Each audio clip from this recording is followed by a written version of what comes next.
Article 33, 34 और 35 तक complete कर चुके हैं और आर्टिकल 32 और आर्टिकल 31 और 31 ए, बी और सी जो कि बाकी रह गया था मेरा। आर्टिकल 32 कल की क्लास में मैं ऑफलाइन ले लूँगा और अभी इस रिकॉर्डेड वीडियो में हम बात करेंगे आर्टिकल 31, 31 ए, 31 बी और 31 सी के बारे में। तो इन तीनों आर्टिकल मेन जो आज इसके ऊपर हम बात करें 31 ए, 31 बी और 31 सी के बारे में हम पूरी तरीके से बात करेंगे। तो अब इन आर्टिकल को इस पर बात करने से सबसे पहले हमें ये जान लेना पड़ेगा कि हमने ये सारी चीज़ें आर्टिकल 31 में ही क्यों की हैं। सबसे इंपॉर्टेंट चीज़ तो यही है। तो देखो इसकी एक कहानी है, पहले कहानी से स्टार्ट करते हैं ताकि चीज़ें आप लोग को ईजीएस्ट वे में समझ में आए। कहानी ये है कि आप लोग को पता ही है कि जो आपके फंडामेंटल राइट हैं, जब आपका देश आज़ाद हुआ तो फंडामेंटल राइट में एक राइट टू प्रॉपर्टी भी था, राइट टू प्रॉपर्टी भी था, जो कि संविधान में दो जगह मेंशन, आर्टिकल 31 और आर्टिकल 19(1)(f) में मेंशन था। अब इसके सब्जेक्ट मैटर क्या है मैं नहीं बताऊंगा, क्योंकि ये चीज़ आप लोग ऑलरेडी सुपर 23 में पहले कर चुके हो। अगर उसके बाद भी दिक्कत है तो आप लोग यहाँ पे स्क्रीन पर जो दिख रहा है वहाँ पर आप लोग पढ़ सकते हो, है ना। ये आर्टिकल आप लोग वहाँ पर पढ़ सकते हो, इसके बारे में क्या है। लेकिन इसका एसेंस ये है कि इन दो आर्टिकल की वजह से, इन दो आर्टिकल से एक एसेंस निकल के ये आता था कि सरकार, मतलब कि जो स्टेट है वो किसी भी पर्सन से उसकी प्रॉपर्टी को ले नहीं सकती। मतलब उस किसी भी पर्सन की अगर इंडिया में प्रॉपर्टी है तो उसको सरकार, मतलब कि स्टेट, ये माने कि आर्टिकल 12 के तहत जो भी लोग आते हैं वो उससे ले नहीं सकती, उससे ना ही एक्वायर कर सकती है, ना ही उसका रिक्विजिशन कर सकती है। लेकिन except authority made by the law, मतलब लॉ बनाकर उसके इन अधिकारों से उसको वंचित किया जा सकता है, ऐसा प्रोसेस है। अब क्वेश्चन ये है कि लॉ बनाकर किया जा सकता है, तो इसका मतलब क्या है कि अगर पार्लियामेंट चाहे तो किसी भी तरह का लॉ बनाए और लॉ बना के आपसे इस प्रॉपर्टी को ले सकती है, ये प्रॉब्लम है। लेकिन इन्हीं आर्टिकल 31 और 19(1)(f) के तहत एक बात लिख दी गई कि अगर सरकार किसी भी पर्सन की प्रॉपर्टी उससे ले रही है तो उसको दो चीज़ें मेनली माननी पड़ेंगी, दो चीज़ों की बातों को ध्यान रखना पड़ेगा, तभी वो उससे ले सकती है। वो दो बातें कौन सी है? पहली कि वो जो ये प्रॉपर्टी ले उसको उसका पब्लिक पर्पस बताना पड़ेगा कि क्यों ऐसा ले रही है, वो उसका पर्पस पहले बताओ कि उसकी प्रॉपर्टी तुम ले रही हो लॉ बना के, तो क्यों ले रही हो, उसका पर्पस बताओ। और दूसरा ये है कि पर्पस तो बताओ, साथ ही साथ उसको एडिक्वेट कंपनसेशन भी दो, मतलब कि मुआवजा भी दो। अगर ये दो कंडीशन आप फुलफिल कर रही हो तब किसी भी पर्सन की प्रॉपर्टी को आप उससे ले सकती हो लॉ बनाकर, और ये दो कंडीशन आपको बतानी ही पड़ेंगी। अब जो ये दो कंडीशन थी, इसकी वजह से जब सरकार ज़मीन किसी भी पर्सन से लेने जाती थी तो उसको, अब क्या होगा, जैसे सपोज दैट एक पर्सन है, अब वो किसी पर्सन से कहा कि भैया तुम्हारी चीज़ ज़मीन है और हम उसको रीडिस्ट्रीब्यूट करना चाहते हैं, हमें अपनी ज़मीन दे दो। तो वो कहेगा क्यों दे दे भाई, हमें तो फंडामेंटल राइट प्राप्त है, तो हम तुम्हें कोर्ट में घसीट लेंगे। जब कोर्ट में जाएंगे तो कोर्ट जो अथॉरिटी है, स्टेट है, उससे यही दो क्वेश्चन पूछेगा। तो जो स्टेट है, मतलब कि जो सरकार थी, वो ये वाला पॉइंट तो बता देती थी कि चलो जब पब्लिक पर्पस है, हमें ट्रेन बनानी है, हमें लोगों को ज़मीन देनी है, ये सब चीज़ें इस आधार पर तो बता देती थी। लेकिन कंपनसेशन पे बात फंस जाती थी कि भैया मुआवजा नहीं मिल रहा। वो कह रहे हैं कि भैया 1000 रुपये देंगे, उन्हें कहा नहीं हम 1500 रुपये लेंगे तब भी बात बनेगी। तो इस मुआवजे पे बात जाती थी फंस। अब इस मुआवजे पे जब बात फंस जाती थी तो इस बात को उनका इन दो वजह से और उसके बाद सरकार के बीच में और सुप्रीम कोर्ट में हमेशा टसल रहता था। मतलब हर बार इसी के ऊपर डिस्कशन चल रही है कि प्रॉपर्टी मिलनी चाहिए, नहीं मिलनी चाहिए, बहुत बवाल होता था। और ये बवाल इतना हुआ कि इसकी रिस्पेक्ट में पहला संविधान संशोधन, इसी तरीके से चौथा संविधान संशोधन, 17वां संविधान संशोधन, 25वां संविधान संशोधन, 42वां संविधान संशोधन हो गया। मतलब इतने झव्वा पर संविधान संशोधन हो गए। और इन संविधान संशोधन के बाद 3 मेन आर्टिकल को इसमें इंक्लूड किया गया, 31 ए, 31 बी और 31 सी। इन 3 आर्टिकल को यूज किया गया।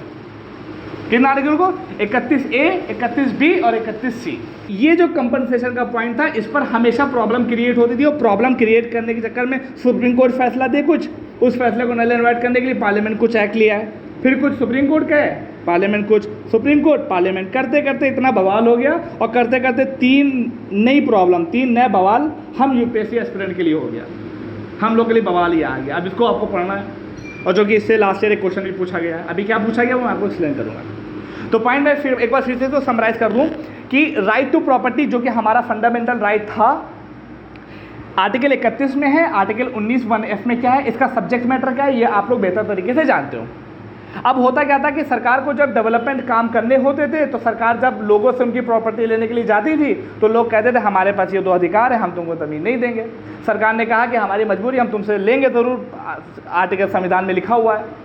तो जो केस आता था सुप्रीम कोर्ट, और सुप्रीम कोर्ट जो लोग उनसे ज़मीन लेते थे उनसे ये 2 क्वेश्चन पूछ लेती थी। सरकार क्या होती थी, पब्लिक पर्पस वाले को तो बता देती थी, लेकिन कंपनसेशन पे कोई जवाब जनरली नहीं मिल पाता था। इसकी वजह से बड़ा बवाल, और ये सारे संविधान संशोधन हुए और उसके बाद नए 3 आर्टिकल इसमें ऐड कर दिए गए। तो अब बात ये ध्यान रखिएगा, ये नए आर्टिकल इसमें स्टार्ट हो गए और ये डिबेट खत्म नहीं हुई।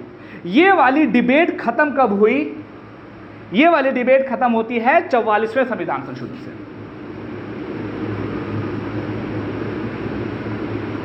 कि प्रॉपर्टी ले सकती है नहीं ले सकती, कंपनसेशन का क्या बवाल है, ये वाली डिबेट खत्म होती है 44वें संविधान संशोधन से। क्या हुआ 44वें संविधान संशोधन ने, उसने कहा अच्छा ठीक है, आर्टिकल 31 जो है और आर्टिकल 19 1F है, इनको कर देंगे, इनकी वाट लगा देंगे, इनको खत्म कर दिया। और ख़त्म करने के बाद कहा लो भैया एक नया आर्टिकल 300A हमने संविधान में ऐड कर दिया और इन दोनों को हमने कर दिया नल एंड वॉइड। इसका मतलब क्या हो गया कि जो right to property under article 31 था और अंडर आर्टिकल 19 1F था, इनके सब्जेक्ट मैटर को ख़त्म करके, फंडामेंटल राइट ख़त्म करके हमने क्या कर दिया, इसको एक लीगल राइट बना दिया। एक हमने लीगल राइट इसको बना दिया। इट मीन्स कि ये जितना भी बवाल था अब सब खत्म, अब लीगल राइट बन गया है। तो लीगल राइट बनने के बाद इसके अपने अपने कुछ रूल्स एंड रेगुलेशन हैं। अब यहाँ पे क्वेश्चन आता है कि अगर राइट टू प्रॉपर्टी हमारा लीगल राइट बन गया है तो लीगल राइट बनने से होगा क्या। ध्यान रखिए, कुछ चीज़ें इंपॉर्टेंट वो ध्यान में हमको रखनी है। सबसे पहली, लीगल राइट जब ये बन गया है तो इसको अगर अमेंड करना होगा तो इसके लिए कॉन्स्टिट्यूशनल अमेंडमेंट की ज़रूरत नहीं पड़ेगी, नॉर्मल अमेंडमेंट के जरिए से हम इसको अमेंड कर सकते हैं। ये सिंपल सा रूल है, मतलब there is no need for constitutional amendment under article 368, मतलब आर्टिकल 368 की जरूरत इसमें नहीं पड़ेगी, नॉर्मल सा हम यूज़ कर देंगे, सिंपल मेजॉरिटी से इसको अमेंड किया जा सकता है। दूसरा, इसको मिटा दें। दूसरा, जो लीगल राइट बनने के बाद राइट टू प्रॉपर्टी के साथ अब हो क्या सकता है। दूसरा, इसमें क्या प्रोविजन है कि जो राइट टू प्रॉपर्टी है, राइट टू प्रॉपर्टी जो है ये अभी सिर्फ और सिर्फ एग्जीक्यूटिव एक्शन से बची हुई है। मतलब कि अगर कोई एग्जीक्यूटिव लॉ आपकी राइट टू प्रॉपर्टी को आपसे ले रहा है अभी भी, तो आप उसके अगेंस्ट कोर्ट जा सकते हैं। लेकिन अगर कोई लेजिस्लेटिव एक्शन के जरिए से आपकी प्रॉपर्टी ली जा रही है तो आप उसके अगेंस्ट नहीं जा सकते। मतलब सरकार ने कहा जाके उनकी ज़मीन ले आओ, तो आपकी ज़मीन अगर जो कोई भी लेने आएगा तो आप उसके अगेंस्ट केस कर सकते हैं।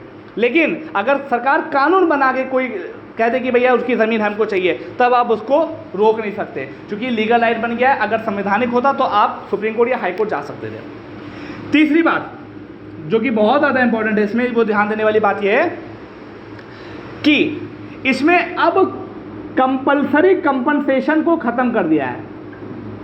कंपल्सरी कंपनसेशन को खत्म कर दिया है। जैसा कि यहाँ पे कंपनसेशन बवाल था ना, जब राइट टू प्रॉपर्टी थी तो 2 क्वेश्चन थे, उसमें क्या था कि पब्लिक पर्पस बताना चाहिए, दूसरा क्या था कंपलसरी कंपनसेशन देना पड़ेगा। अब लीगल राइट बन गया तो कंपलसरी कंपनसेशन खत्म हो गया। अब ये जो कंपलसरी कंपनसेशन खत्म हुआ है, बस यहाँ पर एक चीज़ को ध्यान में रखिएगा, अभी भी 2 जगहों पर इस पूरे आर्टिकल के लीगल राइट बनने के बाद अभी भी 2 ऐसे पॉइंट हैं कि जिसके बाद आपको कंपलसरी कंपनसेशन अभी भी देना पड़ता है। 2 इंस्टेंसेस हैं, इसके एक्सेप्शन है। कंपलसरी कंपनसेशन पूरी तरीके से खत्म हो गया, लेकिन 2 जगहों पर अभी भी एक्सेप्शन के रूप में आपको देना पड़ेगा। कहाँ पे देना पड़ेगा? पहला, आर्टिकल 30, आप लोगों को चिल्ला के बता चुका हूँ। आर्टिकल 30 के तहत, आर्टिकल 30 क्या है?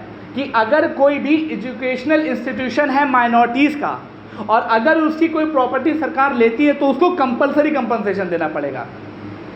अगर ये 1978 के बाद, इट मीन्स कि जो ये वाला आर्टिकल 30 के तहत कंपलसरी कंपनसेशन है, ये 44वें संविधान संशोधन से आया है।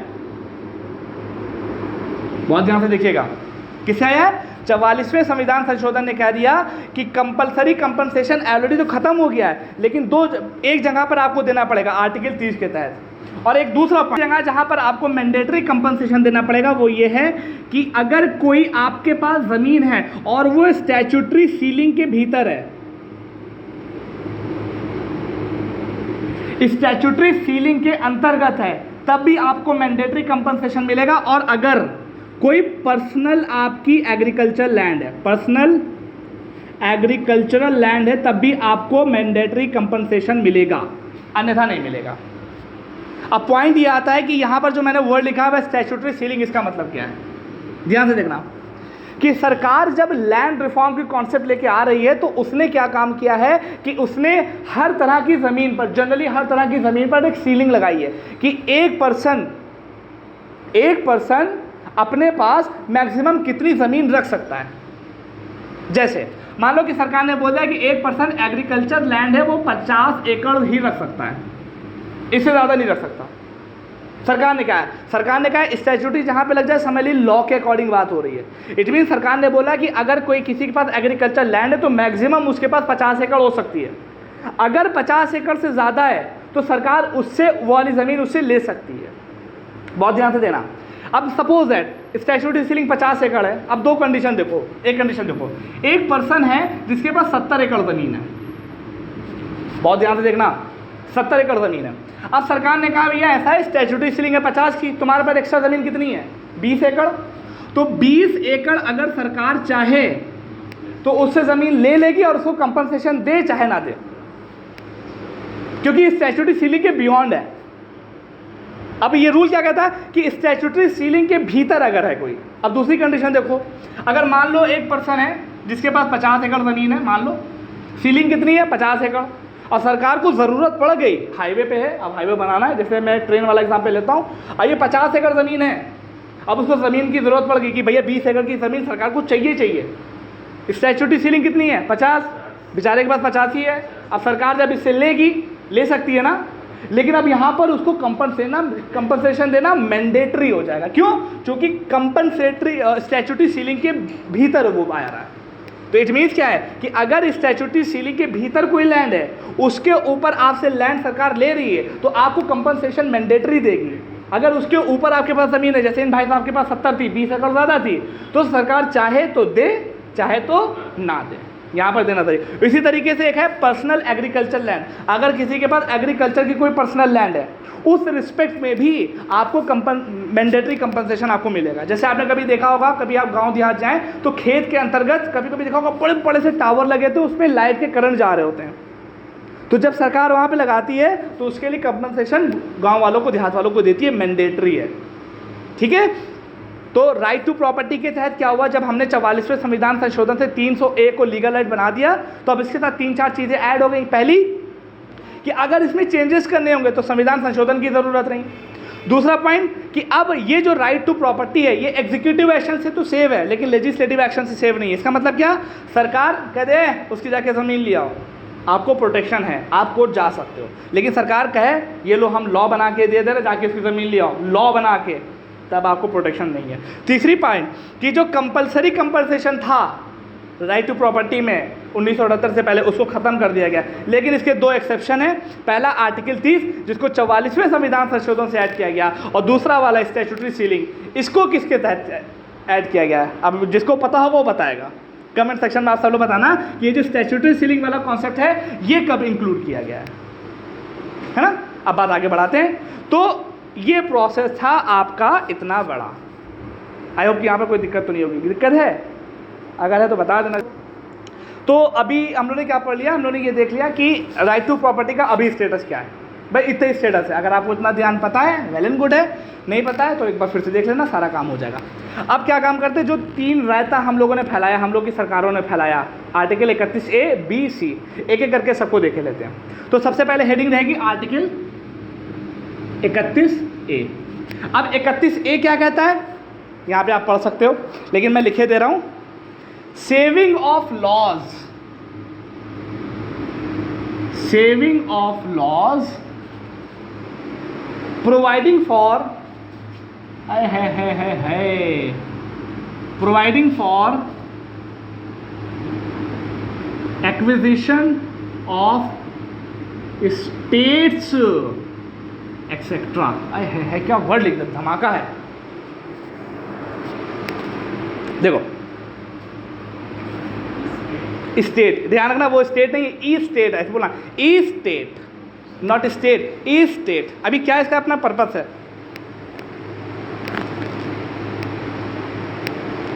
देखो आर्टिकल 31A क्या कहता है कि अगर सरकार, बहुत ध्यान से देखना, एग्रीकल्चर लैंड रिफॉर्म, इंडस्ट्री, है ना, और एक्सेट्रा, इन सब चीज के लिए अगर 5 तरह के लॉ, 5 तरह के रिस्पेक्ट में कोई कानून बनाती है, कुछ 5 तरह के लॉ होंगे, ध्यान देना। अगर एग्रीकल्चर लैंड से संबंधित, इंडस्ट्री से संबंधित, कॉरपोरेशन से संबंधित, माइनिंग से संबंधित, अगर इन 4-5 चीज़ों से संबंध में अगर 5 तरीकों की रिस्पेक्ट में सरकार कोई भी लॉ बनाती है, और अगर उससे आपके आर्टिकल 14 और आर्टिकल 19 का हनन होता है तो होने दो। अभी शायद समझ में नहीं आ रहा होगा, लेकिन ध्यान रखना कि अगर सरकार एग्रीकल्चर लैंड रिफॉर्म के लिए, इंडस्ट्री के लिए, कॉमर्स के लिए 5 मेन तरीकों से कानून बनाती है या 5 मेन मुद्दों पे कानून बनाती है, तो उन कानून बनने की वजह से अगर किसी पर्सन के आर्टिकल 14 और आर्टिकल 19 का हनन होता है तो होने दो। तो भी यहाँ पे जो मैं 5 बोल रहा हूँ, ये 5 क्या है? 5 एक तो आप लोग को स्क्रीन पे दिखाई दे रहा है, आप इसको पढ़ सकते हो, लेकिन कुछ लोग हमारे सामने बैठे हुए तो सामने वालों को भी बताना पड़ता है। तो उसमें सबसे नंबर 1 क्या है? सबसे नंबर 1 क्या है? देखो अभी समझ में आ जाएगा। सबसे नंबर 1 है acquisition of state, acquisition of E state, e state, है ना, एंड रिलेटेड राइट्स। देखो पहले तो स्टेट का मतलब समझ लो क्या होता है। ई स्टेट का मतलब होता है कि ऐसी कोई भी एग्रीकल्चर लैंड, क्योंकि एग्रीकल्चर लैंड अलग अलग देश में अलग अलग जगहों पे अलग अलग नाम से मानी जाती है। जैसे साउथ इंडिया में जमनम बोला जाता है, जैसे एग्रीकल्चर लैंड है जहाँ पे खेती की ज़मीन, तो साउथ इंडिया में साउथ इंडिया वाली लैंग्वेज होगी ना, तो वहाँ पे जमनम है। अब क्या नाम है आप अपने रेफरेंस में जाके देख सकते हो, पीछे जो इंडेक्स होता है वहाँ पे दिया हुआ है, मैं आपको पढ़ के भी दिखाई दे रहा हूँ, उसको मेंशन भी कर दूंगा। जैसे आपका अलग अलग नाम से जाना, जैसे जागीर, जागीर नाम, मुआफ़ी। स्टेट का मतलब क्या है? जैसे कहते नहीं घर की जागीर समझ लियो क्या, है ना, वही वाला जागीर, एक्सेट्रा एक्सेट्रा, बाप के लिए जागीर समझ ली ना। तो वो जो होता है उसको ई स्टेट बोलते हैं। एग्रीकल्चर, ऐसी एग्रीकल्चर लैंड जिस पर एग्रीकल्चर होती हो उसको स्टेट बोला जाता है। अब यहाँ पे जो स्टेट का मतलब ध्यान रखना, ये कोई छोटी मोटी ज़मीन नहीं, बड़ी सी ज़मीन है। मतलब एक पर्सन है जिसके पास पूरी जागीर है, कहते नहीं जागीर, बाप की जागीर समझ लियो क्या, कि खेती में खेती बहुत। तो ऐसी ज़मीन जो कि एग्रीकल्चर लैंड हो उसको अलग अलग जगहों पर देश में अलग अलग नाम से जाना जाता था। जैसे नॉर्थ इंडिया में जागीर के नाम से और साउथ इंडिया में जमनम के नाम से जाना जाता है। तो ऐसी कोई भी ज़मीन जो किसी एक पर्सन के पास हो और सरकार क्या चाहती है कि वो ज़मीन उनसे लेके छोटे छोटे किसानों में बांट दी जाए, छोटे छोटे किसानों में बांट दिया। तो जब सरकार ये काम करेगी तो उससे होगा क्या? लोगों के आर्टिकल 19 का हनन होगा, डेफिनेटली होगा। क्यों? क्योंकि आर्टिकल 19 में राइट टू प्रॉपर्टी है। तो सरकार कह रही है अगर हम, ये पहला पॉइंट है, इसके तहत कोई भी कानून बनाएंगे, तुम्हारा आर्टिकल 19 का हनन होता है, घुसो, कोई दिक्कत नहीं। पहला पॉइंट मतलब कि इस स्टेट की रिस्पेक्ट में। दूसरा पॉइंट क्या है कि अगर कोई बहुत बड़ी प्रॉपर्टी है,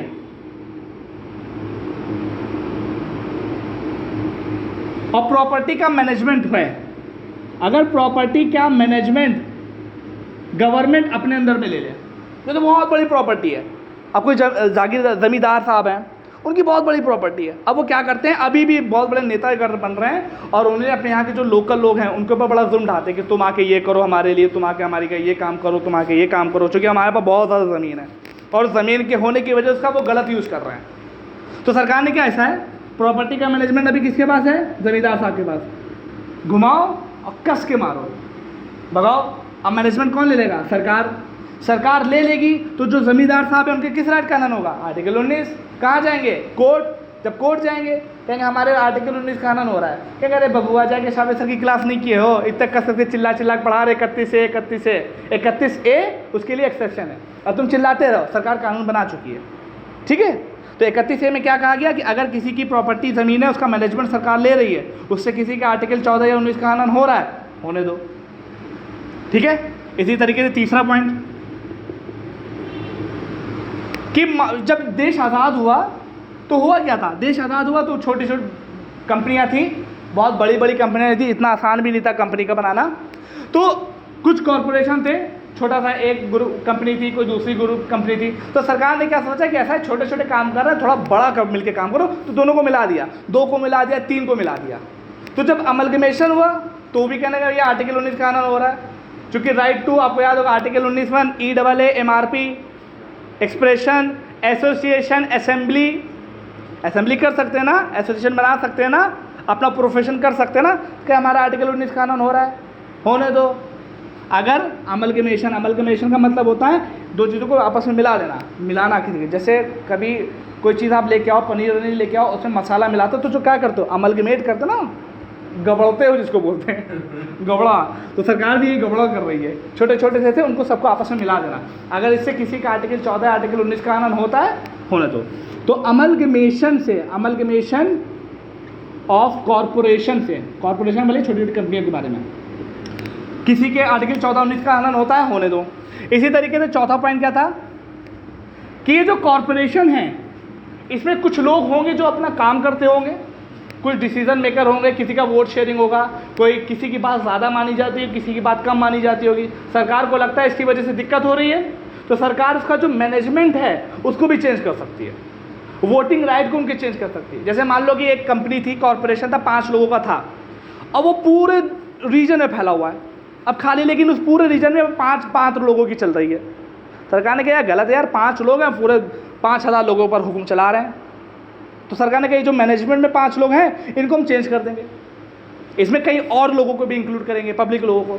तो फिर वो कहेंगे यार मेरा अधिकार है, होने दो।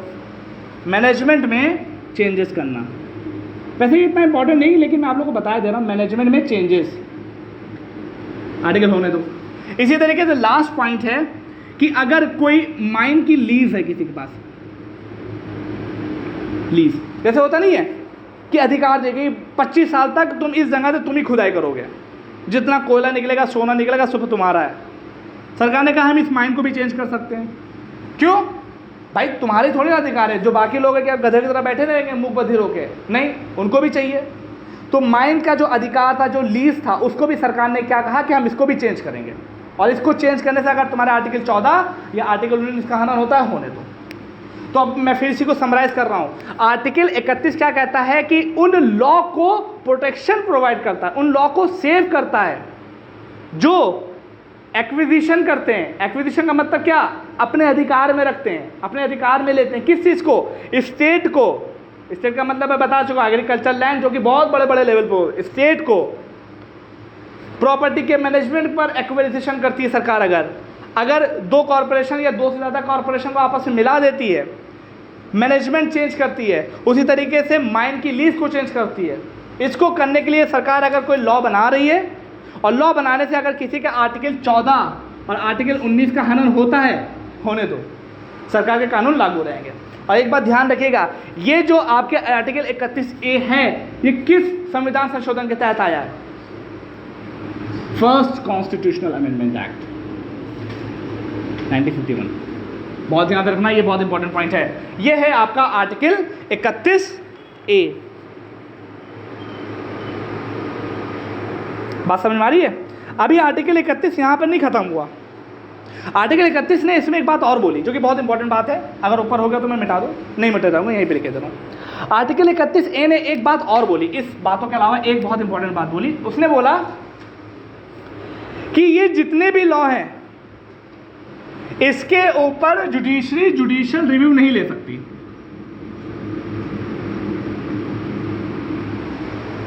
अब यहां पे क्लू है, सरकार ने कहा कि ये आर्टिकल 31A में है कि अगर ये लॉ बन गए तो इसके ऊपर जुडिशियल रिव्यू नहीं लिया जा सकता, लेकिन एक सिनेरियो ऐसा है कि जिसमें इन केसेस के ऊपर जुडिशियल रिव्यू लिया जा सकता था। वो कौन सा है? बोला गया जैसे ये लॉ है, तो लॉ बनने के लिए क्या होता है, पहले कहाँ होता है, या लोकसभा या राज्यसभा में आएगा कोई भी चीज़, उसके बाद कहाँ जाएगी, अगर लोकसभा में आएगी तो राज्यसभा में जाएगी, और अगर राज्यसभा में आई तो कहाँ जाएगी, लोकसभा में, उसके बाद कहाँ जाएगी, प्रेसिडेंट साहब के पास। ध्यान से देखना, अब लोकसभा ने कोई चीज़ पास की, राज्यसभा में आ गई, और अगर जब तक एक लॉ को, ध्यान से देखिएगा, बड़ा टेढ़ी खीर है कि जब तक एक पर्टिकुलर लॉ जो इस 5 कैटेगरी से बिलोंग करता है उसको प्रेसिडेंट की एसेंट नहीं मिलती है, जब तक उसको प्रेसिडेंट की एसेंट नहीं मिलती है तब तक उसके ऊपर जुडिशियल रिव्यू लिया जा सकता था। और लेकिन जैसे ही उसको प्रेसिडेंट की एसेंट मिल गई और वो एक्ट बिल लॉ बन गया, उसके बाद जुडिशियल रिव्यू नहीं लिया जा सकता था। ये रूल था आर्टिकल 31A में। तो आर्टिकल 31A को मैं समराइज करूं, आर्टिकल 31A फर्स्ट संविधान संशोधन 1951 के तहत आया। उसने क्या काम किया, उसने कहा कि सरकार जो है उस कुछ लॉ बनाएगी, 5 तरीकों के कुछ लॉ बनाएगी और उसको प्रोटेक्शन देने के लिए बनाया गया है। अब प्रोटेक्शन देने का मतलब क्या है, जुडिशरी उसमें उंगली मत करे, ये कहने का मतलब है। तो जुडिशरी कैसे उंगली करती है, जुडिशियल रिव्यू के जरिए से करती है। और इस लॉ के तहत ये बोल दिया गया था जैसे ही इस लॉ को राष्ट्रपति की एसेंट मिली उसके बाद इस पर जुडिशियल रिव्यू नहीं लिया जा सकता है, उससे पहले तक, एसेंट मिलने से पहले तक उस पर जुडिशियल रिव्यू लिया जा सकता था। अब ये 5 तरह के लॉ कौन है, इसको जानने के लिए थोड़ा सा पीछे रिवाइंड कर लेना, सारी बातें आपको पता चल जाएंगी। Is that clear? ये है आपका आर्टिकल 31A लिखना, और जिसकी बिना पर आर्टिकल 31B की नींव पड़ी। बहुत ध्यान से देखना, यहाँ पर जितनी भी चीज़ है एक पॉइंट हल्की सी मिस हो रही है, और वो मिस अब नहीं होगी।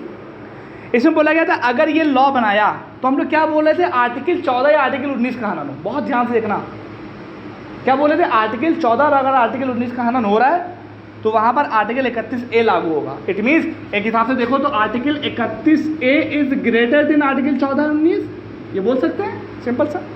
अब इस बात को ध्यान रखना। अब हुआ क्या, जुडिशियल रिव्यू में बड़ा मसला फंसा, क्योंकि क्या है कि अगर पार्लियामेंट अपना कुछ काम कर रही है तो जुडिशरी क्या होती है, तब तक उसमें इन्वॉल्वमेंट नहीं लेती जब तक वो लॉ ना बन जाए। बड़ा कंट्रोवर्शियल चीज़ें थी।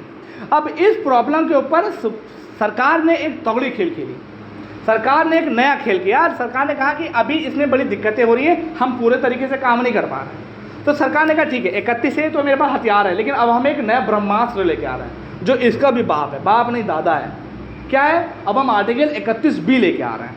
अब ये आर्टिकल 31B क्या है, चलो देखते हैं। यहाँ तक बात क्लियर है ना? ठीक है।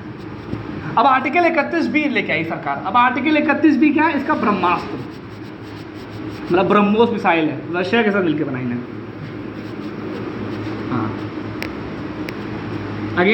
अगेन ध्यान रखना,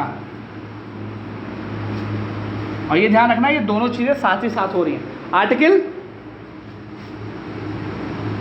31B, और ध्यान रखना एक इस पर बहुत इंपॉर्टेंट चीज हुई, एक शेड्यूल 9, और ये भी दोनों चीज किसके जरिए सेट की गई है, फर्स्ट कॉन्स्टिट्यूशनल अमेंडमेंट एक्ट 1951 के तहत। अभी क्या है, ध्यान से देखो, आर्टिकल 31 ये कहता था कि अगर जो 5 तरीके के कानून बनाए जाएंगे उससे अगर 14 और 19 का हनन हो रहा है, होने दो। लेकिन आर्टिकल 31B बहुत तगड़ा निकल गया। आर्टिकल 31B ने कहा ऐसा है, देखो आर्टिकल 31A में जो 5 तरीके तुमने बताए तो वो है ही हैं, लेकिन इसके अलावा कोई भी लॉ बनाए सरकार, एनी लॉ, कोई भी लॉ बनाए, वहां पे 5 तरीके के लॉ होते हैं। इन्होंने कहा 31A के 5 तो हैं, इसके अलावा कोई भी लॉ बनाए और उसकी वजह से पहले क्या था, आर्टिकल 14 और 19 का कानून होता, अब कहने लगे चाहे जितने फंडामेंटल राइट हो, सारे फंडामेंटल राइट, सारे फंडामेंटल राइट का कानून हो। बस समझ रहे हो? पहले बेचारे थोड़ा सा लेकिन थे, जवाहरलाल नेहरू बेचारे थोड़े नरम दिल के आदमी थे, कहीं 5 तरीके से बनाओ, लेकिन बाद में गुस्सा आ गया, कहीं रुको बेटा तुम बताए थे 5 तरीके के नहीं, चाहे जॉन लॉ बनाओ और चाहे जॉन फंडामेंटल राइट का कानून हो, सब जगह घुस जाओ, कोई दिक्कत नहीं। अब उन्होंने यहाँ पे एक चीज़ और खोली, कहना है कि ये 5 तो हैं, यहाँ पे और भी लॉ हैं, कहीं रुको, अभी रुको, अभी यहाँ पर पहले क्या था, पार्लियामेंट्री लॉ बना रही है, यहाँ पे कहीं स्टेट सेंटर और प्लस स्टेटों भी में शामिल है, स्टेट गवर्नमेंट कोई लॉ बनाए, और क्या होगा, कैसे काम करेगी।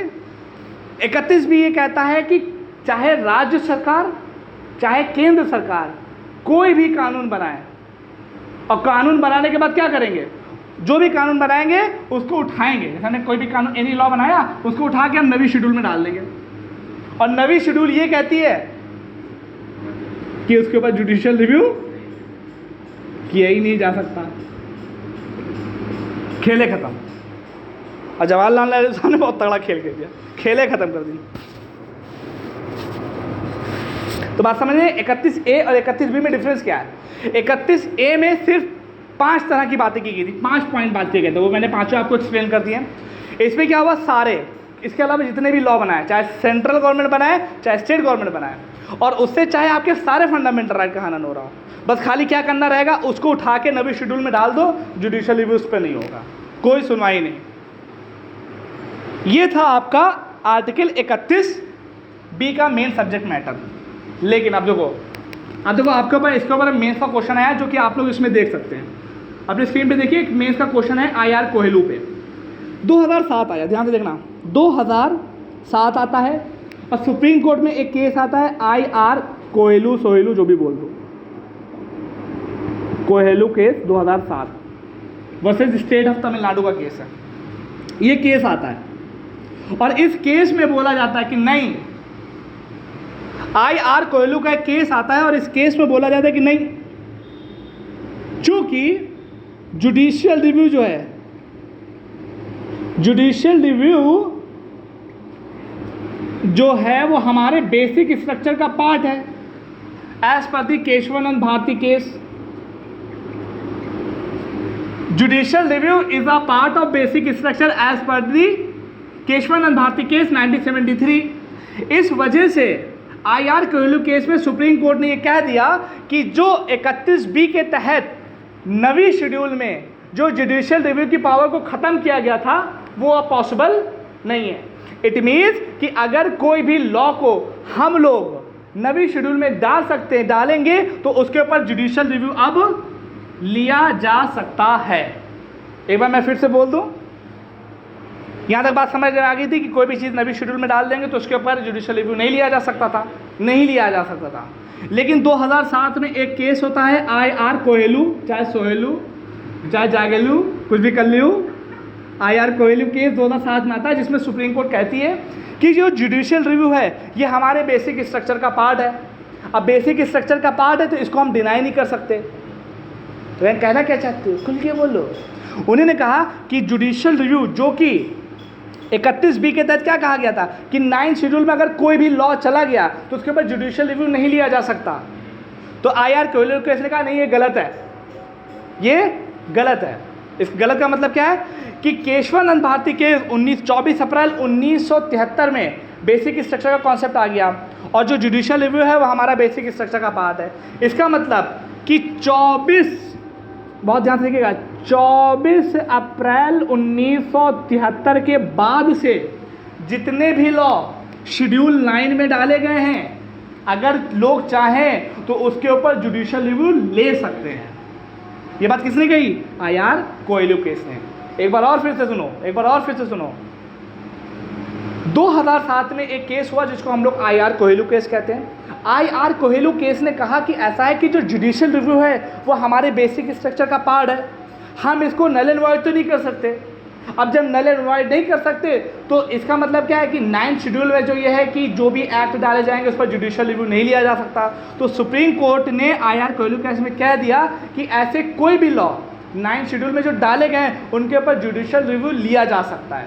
2007 से नहीं, 24 अप्रैल 1973 के बाद अगर कोई भी केस पड़ा होगा उसके ऊपर भी आपका जुडिशियल रिव्यू लिया जा सकता है। तो अभी की सिनेरियो में क्या है कि अगर कोई भी लॉ 9th शेड्यूल में डाला जाता है तो उसके ऊपर हम लोग जुडिशियल रिव्यू ले सकते हैं। ये बात IR कोयलू केस ने अपने वर्डिक्ट में बोली थी। ये इसका मेन अभी सब्जेक्ट मैटर है, इसमें कोई डाउट हो तो बता सकते हो आप लोग। ये IR कोयलू केस में आई थिंक यहाँ पे चीज़ें क्लियर है। लेकिन एक चीज़ ध्यान में रखिएगा, यहाँ पे मैं बोल रहा हूँ कि अगर कोई भी फंडामेंटल राइट का दिक्कत हुई हो, लेकिन IR कोयलू केस में क्या बोला गया, उसने फंडामेंटल राइट डिफाइन किए हैं कि अगर इन फंडामेंटल राइट का कंट्रावेंशन हुआ होगा, जैसे आर्टिकल 14, आर्टिकल 15, आर्टिकल 19 और आर्टिकल 21, अगर इसके तहत आपके फंडामेंटल राइट का हनन हुआ होगा तो ही आप इसके रिस्पेक्ट में जुडिशियल रिव्यू ले सकते हैं। आई होप कि चीज़ें क्लियर होंगी। मैं एक बार समराइज फिर से कर दूँगा। तो ये था आपका शेड्यूल 9 के बारे में ध्यान रखिएगा। पहले एक संविधान संशोधन के तहत किया था, यूपीएससी में प्रीलिम्स में ये वाला क्वेश्चन आया था कि जिसमें पूछा गया था कि 9th शेड्यूल किस प्रधानमंत्री के कार्यकाल में इंट्रोड्यूस की गई। तो 1951 में कौन था? पंडित जवाहरलाल नेहरू। इजी सा क्वेश्चन है ये प्रीलिम्स में, लेकिन मेंस में इसके ऊपर डिस्क्रिप्टिव वे में क्वेश्चन पूछा जा चुका है। ठीक है, अब बात करते हैं 31C की। Saving of law giving effect to some directive principle. देखो अब यहाँ ध्यान देखना, बहुत इंपॉर्टेंट चीज़ है। आर्टिकल 31C के सब्जेक्ट मैटर से ही पता चल रहा है कि अगर हम कुछ डायरेक्टिव प्रिंसिपल को लागू करना चाहते हैं उसके लिए सरकार कुछ ना कुछ लॉ बनाएगी। तो अगर उन डायरेक्टिव प्रिंसिपल को लागू करने के लिए सरकार ने अगर कुछ लॉ बनाए हैं और उस लॉ बनने की वजह से आपके किसी फंडामेंटल राइट का हनन होता है तो यहां पर डीपीएसपी ऊपर रहेंगे। जैसे मान लीजिए कुछ जगहों पर, अभी मैं 31 का बताऊंगा। आर्टिकल 31C में बहुत ध्यान से देखिएगा। आर्टिकल 31C सबसे पहले आया किसमें? 25वें संविधान संशोधन से, 25th कॉन्स्टिट्यूशनल अमेंडमेंट एक्ट 1971 के तहत ही आया। अब इसमें क्या बोला गया कि आर्टिकल 31C ये कहता है, बहुत ध्यान से देखिएगा, कि आर्टिकल 39B और आर्टिकल 39C ये क्या डीपीएसपी है, इन दो प्रोविजन को लागू करने के लिए अगर इन दो प्रोविजन के रिस्पेक्ट में कोई लॉ को लागू करने के लिए किसी के भी आर्टिकल 14 और आर्टिकल 19 का हनन होता है, होने दो। यहां पर DPSP is more powerful than fundamental right होंगे। पहला बात, 25वें संविधान संशोधन ने क्या कहा? 31C ऐड किया। 31C ने कहा कि 39B और 39C के प्रोविज़न को लागू करने के लिए सरकार अगर लॉ बनाती है और उस लॉ से आर्टिकल 14 या आर्टिकल 19 का हनन होता है, होने दो, क्योंकि यहाँ पर डीपीएसपी फंडामेंटल राइट से ज़्यादा बढ़े। अब आर्टिकल 39B और 39C क्या, आप इसको स्क्रीन पे देख सकते हैं। जनरली क्या है, ये सोशलिस्टिक प्रिंसिपल है। मतलब कि समाज में ये बोला जा रहा है कि कंसंट्रेशन ऑफ वेल्थ किसी एक के पास इकट्ठा नहीं होनी चाहिए। मैं एक बार बोले भी दे रहा हूँ, आर्टिकल 39B को आप लोग देख लीजिए। आर्टिकल 39B ये बोलता है, देखिए मैं बोल रहा हूँ, आर्टिकल 39B बोलता है कि the state shall direct its policy towards securing that the ownership and control of material resources of the community are so distributed as best to serve the common good. इसका मतलब क्या है कि जो material resources हैं society के, सरकार कुछ ऐसा मैकेनिज्म करे कि वो कॉमन लोगों के लिए बहुत ज़्यादा बेनिफिशियल हो। यह आर्टिकल 39B है। और 39C ये है कि कंसंट्रेशन ऑफ वेल्थ जो है वो किसी एक हाथों में ना हो जाए। मतलब कि हम कैपिटलिस्ट पॉलिसी को ना अपनाएं। क्या वर्ड यूज किया गया? Concentration of wealth. दिखाई दे रहा होगा, कंसंट्रेशन ऑफ वेल्थ। अब कंसंट्रेशन ऑफ वेल्थ का मतलब क्या है? संकेंद्रण, जो आपकी संपत्ति है उसका संकेंद्रण नहीं होना चाहिए। संकेंद्रण का मतलब क्या होता है? किसी एक जगह पर इकट्ठा होना, मतलब कि जो पूरे देश की संपत्ति है वो कुछ लोगों के हाथों में ना आए। तो सरकार कुछ ऐसी पॉलिसी को बनाए कि कुछ एक लोगों के हाथों में ना आए।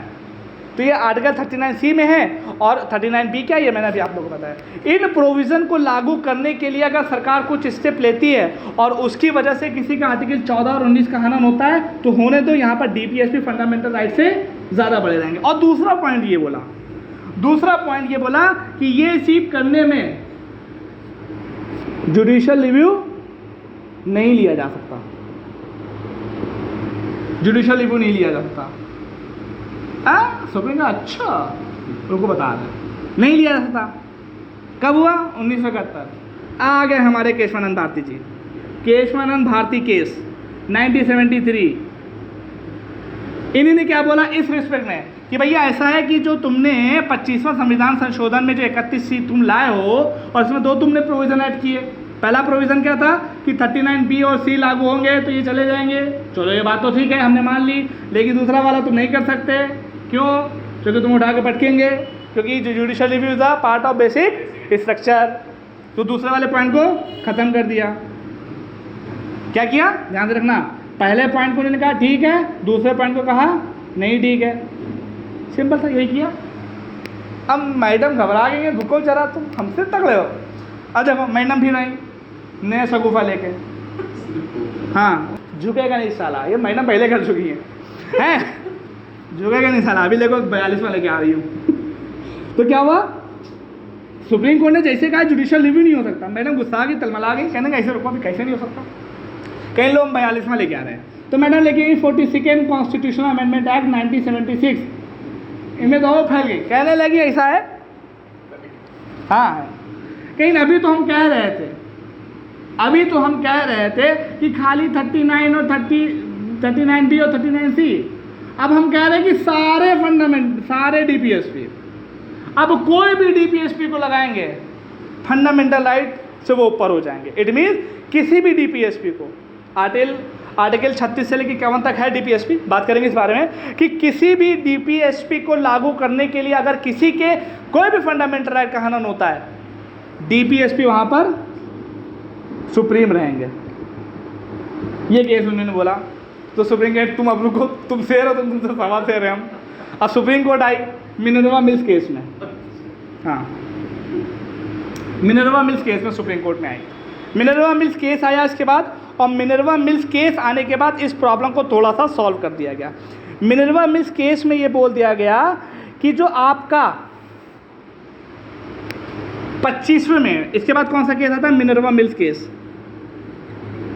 Minerva mills case 1980 I think है, देख लेना यार, में ऊपर नीचे होता है। मिनर्वा मिल्स केस ने बोला कि मैडम ऐसा है कि ये जो आप बोल रही हो कि सारे DPSP फंडामेंटल राइट से ऊपर, ये गलत है।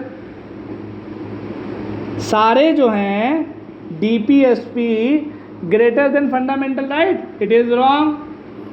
हाँ, लेकिन जो पहला वाला प्रोविज़न था 39B और एंड 39C, ये ठीक है, ये कोई हर्ज नहीं, ये अच्छी बात है। इसको केशवानंद भारती ने भी बोला था। और एक चीज़ और बोली कि जो तुम चिल्ला रही हो कि जुडिशियल रिव्यू नहीं हो सकता, ये बेसिक स्ट्रक्चर का पार्ट है, आप इसको कभी हमसे छीन नहीं सकते, ये हमेशा रहेगा। और इसी केस में, मिनर्वा मिल्स केस में कहा कि फिर केस में सुप्रीम कोर्ट ने अपनी वर्डिक्ट में बोला कि DPSP and fundamental right are the 2 wheels of a single chariot, मतलब एक ही रथ के 2 पहिए हैं। अगर एक पहिए को आप निकाल दोगे तो रथ जो कि भारत है वो कहीं ना कहीं खराब हो जाएगा। ना ही DPSP या फंडामेंटल राइट में अगर आपसे कोई पूछे तो कौन बड़ा है कौन छोटा है, तो कोई बहस का मुद्दा ही नहीं है। Point is that general condition में फंडामेंटल राइट हमारे जस्टिसिएबल हैं, मतलब उसके लिए आप कोर्ट जा सकते हो, DPSP के लिए नहीं जा सकते।